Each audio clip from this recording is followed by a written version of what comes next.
প্রেগন্যান্সির ৯ মাসের উঁচু পেট নিয়ে প্রথমবারের মতো শ্বশুরবাড়িতে পা রাখতেই সতীনের মুখোমুখি হলাম আমি।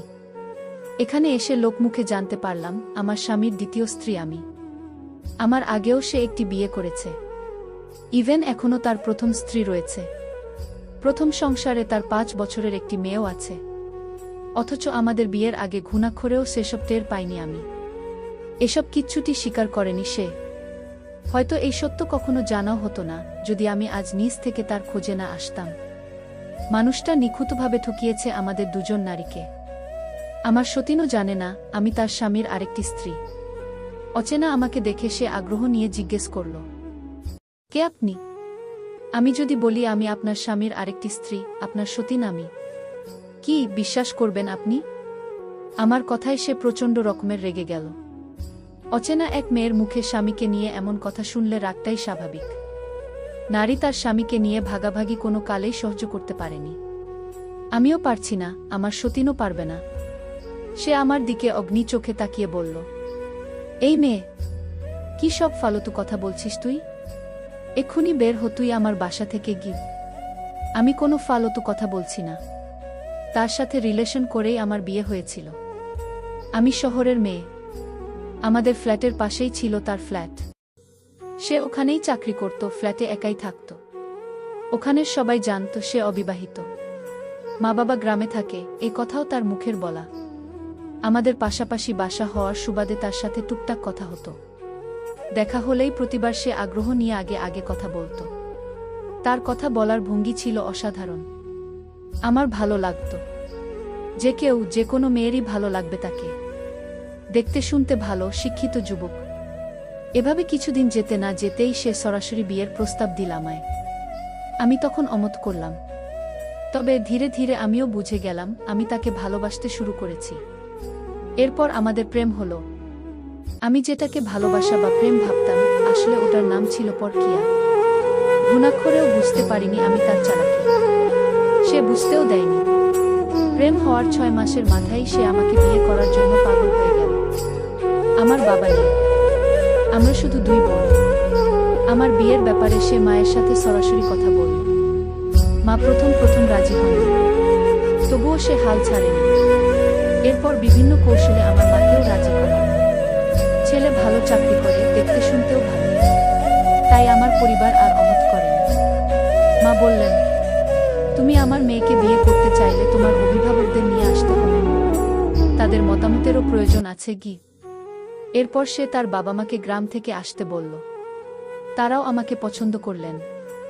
এভাবেই বিয়েটা হলো আমাদের।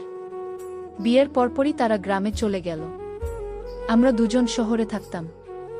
মাঝে মধ্যে সে ছুটিতে গ্রামে যেত, কিন্তু আমাকে কখনো নিয়ে যেত না। আমি যেতে চাইলে বলতো, তোমার অনার্স শেষ হলেই একেবারে ধুমধাম করে তুলে নিতে চাইছে আব্বা আম্মা গু। আমিও মেনে নিলাম। উনি যে কয়দিন ছুটিতে থাকত, সবসময় ব্যস্ত থাকত। তখন খুব একটা কথা হতো না আমাদের। হলেও দিনের বেলা টুকটাক হতো। হবেই তো, আজ বুঝলাম সে কারণ। সে গ্রামের কথা বলে চলে যেত তার প্রথম স্ত্রী আর সন্তানের কাছে। তারাও তো এসব জানে না। আর আমিও তো সরল ছিলাম। সে যা বুঝাতো তাই বুঝতাম। কখনো সন্দেহ করতাম না। আর আমার এই সরলতা আর বিশ্বাসের সুযোগ নিয়ে সে আমাকে নিখুঁতভাবে ঠকিয়েছে। তবুও আমি টের পাইনি। বিয়ের ৬ মাস যেতেই আমি বাচ্চা কনসিভ করি। এরপরও দিনগুলো ভালোই যাচ্ছিল। আমার প্রেগন্যান্সির ৮ মাস হতেই হঠাৎ সে গ্রামের কথা বলে বাসা থেকে বের হলো। এরপর মানুষটা হঠাৎ একদিন গায়েব হয়ে গেল। আমার সাথে যোগাযোগ বন্ধ, মোবাইল বন্ধ। অসুস্থ শরীরে স্বামীর চিন্তায় আমি শেষ। কি হলো মানুষটার? কোথায় আছে? এই প্রথমবার তার দেওয়া গ্রামের ঠিকানায় গেলাম আমি আর মা। সেই ঠিকানা ছিল ভুয়া। আসলে সেখানে তাদের কেউ থাকে না। পরে শুনতে পাই আমাদের বিয়েতে যারা তার বাবা মা হয়ে এসেছিল তারা আসলে তার কেউ না। এত সত্যের মুখোমুখি হয়ে আমি খুব অসুস্থ হয়ে পড়ি। তবুও শেষটা দেখতে তার খোঁজ করলাম। আমার কাছে তার ভোটার আইডি কার্ডের একটা ফটোকপি ছিল। সেখান থেকে তার আসল ঠিকানা খুঁজে বের করি। খুঁজতে খুঁজতে পেয়েও গেলাম মানুষটাকে। এখানে এসে শুনতে পেলাম আরেক সত্য, যা শুনে আমার পায়ের তলা থেকে মাটি সরে গেল। যে মানুষটাকে এতটা বিশ্বাস করলাম, এতটা ভালোবাসলাম, সেই মানুষটা আমাকে এভাবে ঠকালো। কি হবে আমার? কি হবে আমার এই অনাগত সন্তানের? আমি নিজেকে তবুও যথাসম্ভব সামলে নিলাম। সন্তানের ভবিষ্যতের কথা ভেবে হলেও লড়তে হবে আমাকে। আমি একটু শক্ত হয়ে তাকে বললাম, আমি সত্যি বলছি আপা, এটা আমারও স্বামীর ঘর, এখানে আমারও অধিকার রয়েছে কি। আমার কথা শুনে সে সতীন হিতাহিত জ্ঞান হারিয়ে আমাকে একটা থাপ্পড় দিয়ে অকথ্য গালাজ করতে লাগল। আমাদের কথা শুনে সেখানে উপস্থিত হলো আমার স্বামী মাহিম, তার কোলে তার মেয়ে। মেয়েটা দেখতে খুব মিষ্টি। আমার সতীনও সুন্দরী। কত সুন্দর সুখী পরিবার ছিল তার।